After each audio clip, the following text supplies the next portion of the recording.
You know, at first I was very skeptical about PPF. You know, we were just doing a lot of detailing, didn't really do any PPFs or anything like that. It was a new product that kind of came on the market.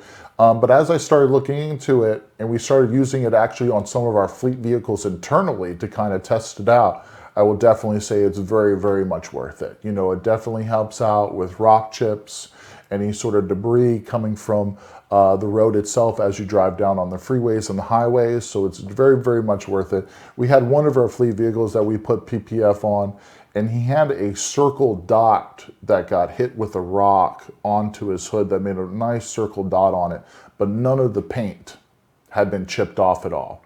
So our paintless dent repair was able to pop the dent out without any paint coming off of it at all, and you couldn't see it at all. So PPF is definitely worth it. From a bug standpoint, definitely a lot easier to clean them off too as well. You know, especially if you put a ceramic coating on top of your PPF, they really just slide off really with just as the rain comes too as well. Now we always make sure to maintain and maintenance the vehicle properly, but at the same time, you're getting a little bit of maintenance as it rains really heavy too, really getting those bugs off, especially in those September times when the love bugs come.